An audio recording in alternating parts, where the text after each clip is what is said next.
talk through a little bit of what brought me here in terms of doing an integrative psychotherapy conference. But I have to tell this story. I was telling Catherine this earlier, and I did a pretty similar conference for the Mountain AHEC on February 1st. And this group here is a pretty typical group where I tend to get, when I do workshops, I tend to get mostly females, handful of males, tend to be kind of a mixture of different health professionals or mental health professionals. And when I walked into the room, I had everything set up, and then they had this nice little sitting area, and I went and worked for a little while, get my calendar together. Walked back in the room 5 minutes before, and all but 3 people in the room were male. And I'm thinking, okay, cool. But 5 of them were literally covered with tattoos. Really, and I'm doing this paradigm shift of, oh, this is an integrative psychotherapy conference. Well, where are these people here? So I had this great conversation with them, and they're a great group of young men. What they did, and I cannot remember the name of their organization, but they have a residential treatment program in Asheville or in the area for dual diagnosis males between 18 and 28. And they realized, when they were really humble about it, they said, we opened this residential center, we love what we do, but we got in over our heads, and there's so much we don't know that we're trying to get as much information about integrating whatever we can. And it was a great group. So I just had to tell that story because it was one of those paradigm shifts that I had to, didn't really present differently, but it was really in my head thinking, wow, what information am I going to need to help them get that I may not have otherwise.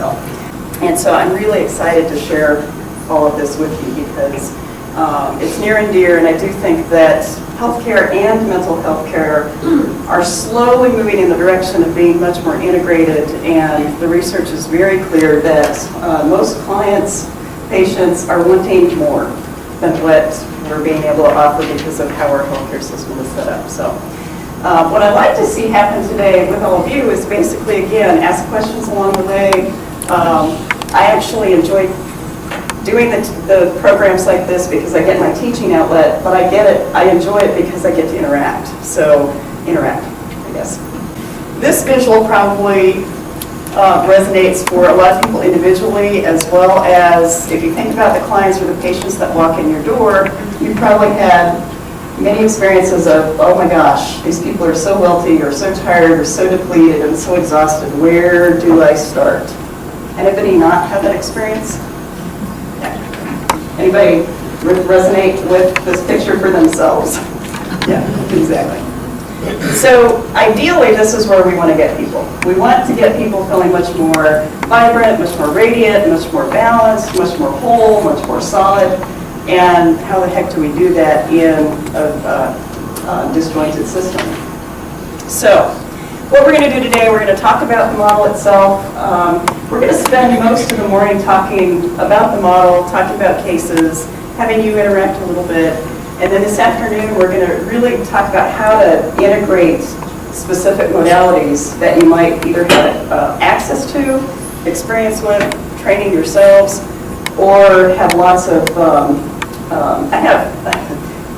the one thing I will say to most practitioners is, you don't have to do all of the integrative work yourself. I think a lot of people think, how am I going to learn all this? And my biggest encouragement is to start meeting people in other modalities and other disciplines, because you can really work wonderfully well with being able to integrate psychotherapy, integrate treatment, but you're not doing all the work. And that's important. So I always like to ask what's brought you all here, so I know a little bit more how to gear a presentation. I noticed on the list, I'm really sorry for having to clear my throat. I noticed on the list that there are a lot of course, mental health practitioners here, and there's a lot of nurses here, which is great. And I'm not, I was glancing real quick to see if there's other practitioners here. But what I'd like to know a little bit about is, who are you? What brought you here? What are your biggest challenges to creating whole health for clients or patients? And also, if you care to share, what are your biggest challenges with finding whole health for yourself? And I'm going to have just a few people kind of talk, if you're okay with that, just so I know what's actually drawn you to this particular topic. If you as a practitioner are open yourself to looking at some of these modalities or techniques or mindsets, it's going to help clients a lot, because there are clients, I have a client, I have to tell this story because it was a wonderful experience this week. But I have a client who came in, she's a Jehovah's Witness, she was in a really horrible, verbally and emotionally abusive relationship. She got out of that, it was a marriage, she got out of that. She was in a new relationship, but she wasn't handling the relationship well. She broke up with him, and she decided, I need to go to therapy. So she came into therapy. It was new to the family, new to kind of everyone. But she has worked really hard. We've done some visualization, we've done some breathing, we've done some other grounding. She came in the other day and she was looking just really fabulous. She really was very bright. You can tell, in a person's face when they're just feeling so much more vibrant. And I told her that, I said, you look so much more grounded and vibrant. And I said, I'm a big believer in marking your success. And so if there's something that you can do to buy for yourself or to do or read or whatever, and she gets this huge grin. And she says, I already did. I said, okay, great, what'd you do? And she said, I bought myself this ring. And I said, well, great, tell me about the ring. And she's telling me about it. She says, well, it's this sterling silver, and she's telling me about the artwork, and she said, and the stone is citrine. And I said, okay. I said, let me look up citrine for you and tell you what citrine means. And she looks at me, she's like, well, what do you mean? I said, well, stones have meanings. They have healing properties. So, I don't know where my phone is, but one of your best integrative techniques is a smartphone. And when I bought my smartphone, I never thought I'd use it for this. Excuse me. But I pulled out my smartphone, we kept talking, I'm typing in meaning of citrine. And does anybody know what citrine means in this room? I'm sorry? Yeah, citrine, most of the crystal type stones are about energy, but citrine is about self-empowerment, building confidence, coming into your own. There were several other things, and her eyes are getting big, and she's smiling, and she's like, oh my gosh, how did I know that? I said, I don't care how you knew it, you knew it. Okay, so we've already answered a little bit about what do you think integrative psychotherapy is, just by having you answer those questions, because we all have a little bit of a mindset about obviously why you came here, but also what in your mind those two words mean. What I'm going to do, just briefly, is talk a little bit about what integrative healthcare is, because I think it transfers over really nicely into what integrative psychotherapy is. So as we know, the modern healthcare system is not about health, it's about disease management. So this model is much more of a kind of preventive approach, proactive approach, and an interventional approach. So we've got a little bit of everything there. As I said earlier, patients are looking for more, whether it's more attention to issues, more understanding, more comprehensive or holistic healthcare, and more options. Would everybody agree? So integrative medicine, the actual definition is integration of practices and methods of alternative medicine with evidence-based medicine, caring for the whole human. This is, if you want more information on this, these are the 10 factors of holistic health that the American Holistic Health, or American Holistic Medical Association lists. And there's a website at the bottom, and it's just www.holisticmedicine.org. And it has more information about these. But basically, optimal health, healing power of love, whole person approach, prevention and treatment, innate healing power. So in other words, we all have it, we just need to learn how to tap into it. Integration of healing systems, which is kind of why you're here today, figure that out. Relationship-centered care, so creating a really good relationship with whomever it is that you're working with for trust, for support. Individuality, which I'm going to point out a lot during today, because holistic health is not a cookie cutter approach. Your own health is not a cookie cutter approach, and I think that's the tough thing with current healthcare is that it's a little too cookie cutter. We need to be more individualized. Teaching by example, in other words, doing the best you can to balance your own lives. That makes a huge difference for folks. And then different learning opportunities. Okay, so what would you say are the key aspects of wellness or holistic health? Yes? When the alignment of the mind, body, and spirit all together. Okay, so mind, body, spirit, and the integration. Okay. What else? Because to me, there's 10. Alternative therapies. Okay, and I'm actually talking about what are the factors or components that go into holistic health? Socialization. Social. Okay, so we got mind, body, spirit, social. What else? Financial. Financial. I mean, this is probably incorporated into mind, body, soul, and spirit, but tapping into the senses. Okay. Yeah, and I think that overlays all of it, because for each, I call them branches, but for each branch you have to have an awareness, and I think we have to use each sense to do that, absolutely. What else? A sense of purpose. Okay, which again, I think would go, that would be an overriding, okay. And this is hard because, again, we're not taught this kind of stuff. Yes? Environment. Environment, absolutely. So what does our environment do to our overall health? And environment means lots of things, which we'll go through. Biological, whatever the has down to it. Genetics, absolutely. So that's part of the physical, absolutely. Yes? If the person is aligned to oneself, then Yes, and that's what we're going to talk about kind of after we've talked about the actual model itself, is alignment. How do you align with each one of these? Absolutely. So it's that inner wellness, or inner awareness. I'm not going to tax your brains too much on that. Okay, so National Wellness Institute, as of 1976, used these 5 components. So we had the physical, psychological, social, environmental, and intellectual.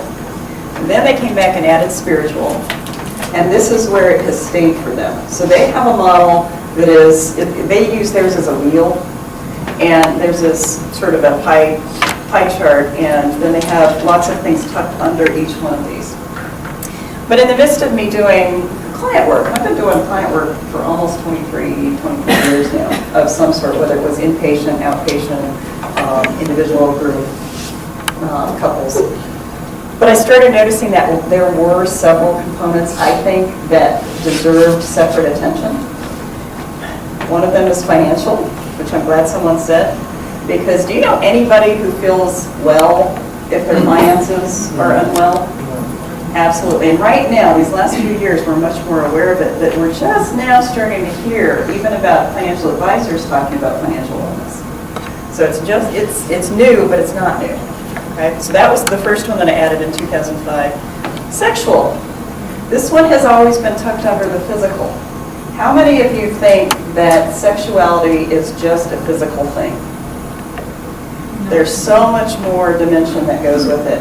And it's not, excuse me for being blunt about this, it's not just whether or not your parts work. It's just not. There's so much more.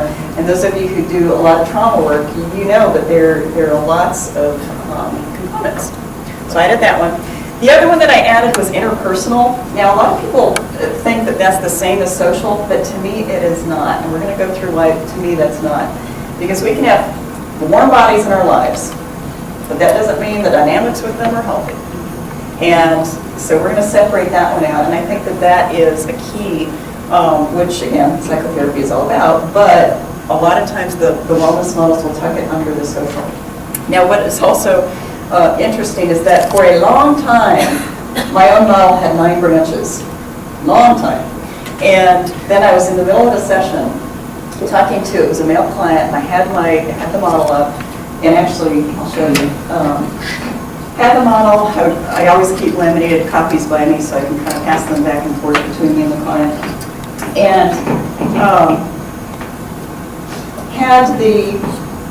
had the model in front of me, and we're talking, and it hit me what the final branch was. And the funny thing is, I couldn't get myself to copyright the thing until I kept starting the process and then stopping it. And I think in the middle of the session I realized this is the old model, It's very basic and rough, but it had 9 branches. The last, did anybody guess what the last one is? Last but not least. Sorry? Sorry? Self, actually that to me is the whole tree, but we'll go back. What do we lack the most in our American lives? Fun! How many people in this room think they have enough fun? 1. Hey, that's right, great. That's 1 more than we usually get, let's put it that way. So in 2009, so not even that long ago, I added the recreational branch. And again, when you go to the research, there's tons of research showing the therapeutic benefit of recreation and leisure, but Americans are awful at it. So we're going to go through this, and a lot of times, I can't estimate how many times, but a lot of times I'll have clients actually leave with an assignment of coming back with a fun list, a list of things they could do for leisure or fun to teach them how to de-stress, because they don't even think that, oh, if I did this, it would help this. People agree? Yeah. Okay. And we've got, again, there's good research about recreational. So here's the human condition. So if you think back about those 10, if these are out of whack, then you're going to get this out of whack, right? Okay. And nobody really likes to even look at this tree. When I went back to my graphic artist and said, you know that really pretty tree, I need you to make it ugly. She was like, you've got to be kidding me. But it creates a good visual. So this is the model we're going to be dealing with. And I'm just going to do this, oops, I'm going to do this for effect. So, which would you choose? And that was the other thing, is energy. I wanted it to show that there was life and energy. There was a life force. Because if you go back, is there much life force in this? No. Yeah. So the whole point is, how do we start integrating techniques or conceptualizations for people to find their life force, which to me is their soul. And when I talk about soul, I don't mean religion, I don't mean any of that. I mean, what is that inner part of you? Because we all know when we feel like this, we have that inner truth that something's not right, or at least 1 or more branches off. But the soul part of us is what's going to get back to this, is tapping into that inner truth, that inner sense of knowing that vibrant part of us that we all have if we can dig it out. We just have to figure out how to find it. The other thing I try to emphasize to clients is that this is just like health itself. This is a journey. This is not a destination. You know, and our human condition is going to throw us off from time to time, and life events and just age, stressors. I mean, it's going to throw us off. But the concept is, how do we work to keep it somewhat balanced at all times? How do you find your core within each branch that will help keep you balanced? And that's something I use a lot with clients. It's just so when they walk out the door, I never see them again, they still have that thought of, oh, okay, what can I do with this? I've got clients who keep a copy of the model in their laundry room, so that when they're folding clothes, they're looking at it and kind of assessing. I've got people who have it on the inside of cabinets. I've got a person who keeps a small one in her planner. She asked me for, that same one asked me for another one to give to her husband to put somewhere. And so it's a visual that, again, it's a reminder, but it's not, again, nobody's perfect. As far as I'm concerned, we've all got work to do. We're always going to have work to do, and that's kind of the point of self-growth and expansion and evolution. So, okay, we talked through that. This is a hybrid model. I use it a lot for holistic health, but I also use it for personal development and also helping people really get that sense of soul, so that sense of themselves. Because a lot of people don't even know what they need within each one of those branches until you show them the picture and really work through it with them. So this is another way to educate not only yourself, but educate them for what you're really working toward in a therapy session. As far as the soul, I did put a little bit on here just to kind of clarify the ultimate internal principle in which we think, feel, and have will, and by which our bodies are animated, essence of who you are as a person, ultimate inner wisdom, primary guiding factor, and that deep knowing. And again, I already said that I use this for assessment as well as the educational. The other thing is, when you think back to that tree, you can't have one branch affected without the others being affected. And so that's why this is so integrated, and that it shows the complex interplay between each one of those branches. Individualized model, my tree is not going to be like your tree. You're not going to need what I need. You're not going to need what the other 40 whatever people in this room need. So it's a very individualized process. The trunk, I use the metaphor of this tree for lots of things, but the trunk of the tree, if you think about trees that have pretty dense, thick trunks, you envision them as having a little bit better grounding, they're more firm in the ground, their roots are deeper. And I use that metaphor sometimes for how do we build that sense of grounding? How do we build that sense of knowing and understanding about yourself? So this is the process. In other words, we want to get them understanding more, learning more how to keep themselves balanced, as well as integrating what they can do after they don't see you again. So that's the other part of this, is how do they get this in their mind so that they constantly have some tool to work with. So we talked about nutrition, we talked about sleep, basic physical fitness, and I don't mean exercise fitness, I mean, are you fit? Do you have illness? Do you feel vibrant? All that. Reasonable mobility. How healthy do you feel if you've twisted your ankle? Okay. Adequate energy and motivation, healthy habits, and then good overall physical health. Okay, so that's the one that we most easily can identify, and this is pretty consistent with what the National Wellness Institute talks about as well. Who would you put under the social branch? Okay, actually to me that's separate. I'm talking about the literal who's. Family. Who else? Friends. Colleagues. Workplace. I'm sorry? Workplace. So colleagues or at least people around us. Okay. Neighbors. How about heroes? Heroes. Yeah. Okay. Pets. Yay. Yes, absolutely.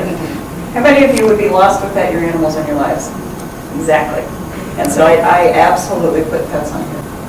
Okay, so what is the difference between social and interpersonal? This is where I start to separate this, because again, we can have warm bodies. That does not mean that we've got good relationships with them. Boundaries, absolutely.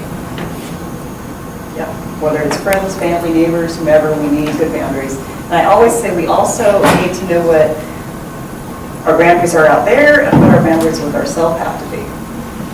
So, what else? Yes? The new one I'm seeing is Facebook. Yeah.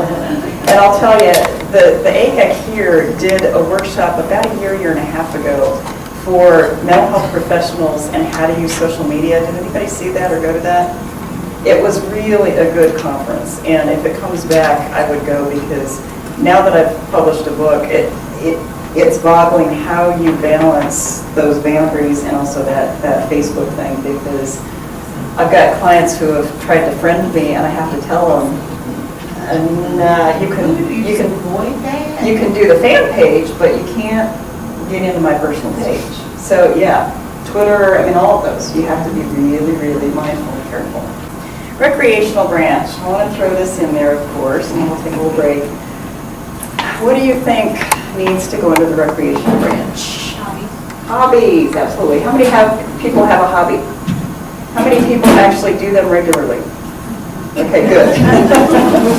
Because having them is one thing, doing them is another. Okay, what else? Travel, absolutely. I'm a big travel person. I get twitchy if I don't have a trip plan. I need travel. Yes. I think having fun in whatever we are doing is the most important thing. Yeah, so keeping a sense of humor as much as possible about yourself and others. I was in Costa Rica in January, and their national motto is Pura Vida, so pure life. And I'll tell you, they are joyful. They are joyful people. They may not have a whole lot, but they are joyful people. And I found that in Peru too. They've got just a natural lightness and happiness about them. So, what else? I think part of recreational is just going out and spending time with their friends. Yeah, so social engagement of some sort, whatever that means for you. Absolutely. I think it's also discharging or releasing energy throughout the day. Absolutely. And that's a really good way to put it, because how much energy of clients or patients do we pick up during the day? How much of our own do we have? And how the heck do we get rid of it? Excessive humor, playfulness, being giddy, just Cutting up? yeah. Just letting loose, absolutely. And it's such an important part. I always said my first book would be about adult play, how to do adult play, or how to encourage adult play. And it's kind of funny that, this was the last branch that I added to the tree. I said, oh, yeah. So, yeah, not good. So ongoing activities for relaxation and decompression. Oh, by the way, I had to do this just to have some fun. Decompression from stress, awareness of the need for fun and leisure. While these are dropping, had to do something a little different. So, how many times a day do you think kids laugh? Kids, and I'll say kids to age 5 or 7. 400 Give me times. numbers. 400. 450. All day. All day. Okay. How many times a day do you think adults laugh? Once or twice? Depends on the day. Yeah. This is what's scary. This was about 15 years ago. I was doing a workshop for a women's college on stress, and I looked it up. And the stats back then were that kids around the age of 7 laughed about 500 times a day. And adults laughed about 10 times a day. Out of curiosity, I looked it up more recently. What do you think's changed? Yeah. Kids now, they say kids around the age of 5 to 7 laugh about 300 times a day. And adults laugh 3 times a day. So 15 years, that's really sad. So I've made it a mission to never forget this branch again. So activities that invoke appropriate laughter, and I always say appropriate laughter because there's lots of shows or lots of people out there that are not so appropriate. Physical and emotional release, like you said. Playfulness, just day-to-day playfulness. I've always been mischievous, and I honor that. And I enjoy having fun, but people around me are always used to that. Non-competitive play. How many people do things just for the sake of playing?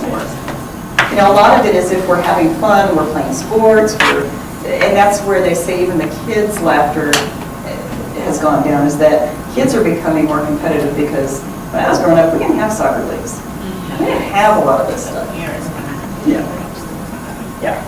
Frequent laughter and fun. I can't remember life balance. What about a sense of humor? Sense of humor, yeah. Just having a sense of humor. And what is your outlook on life in general? Okay. I had to throw an extra slide in for this. Only 30% of Americans use all of their vacation time. Do you find that odd? I find that really odd. And find it's a it bad sad. matter if you don't use it. Right. That's the Right. good part. Yeah. And have more fun at work than they do at home.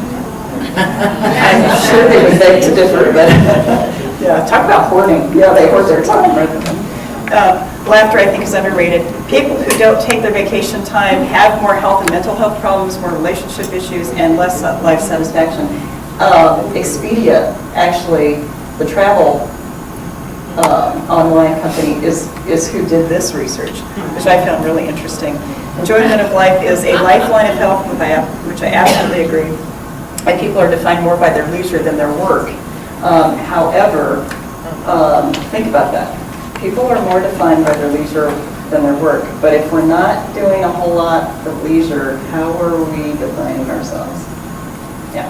So I had to add this again. I'm going to push the whole fun thing. He enjoys true leisure who has time to improve his soul's estate. So in other words, there's so much research out there about how laughter, how playfulness, how leisure really do boost our overall health, whether it's physical, emotional, social, whatever. You have been a great group. Thank you so much. Thank you. If any of you would like to add your name to the email list, I've got it up here, and you'll be getting updates, newsletters, all that kind of stuff. Happy to do that. Or if you have questions, you can call me.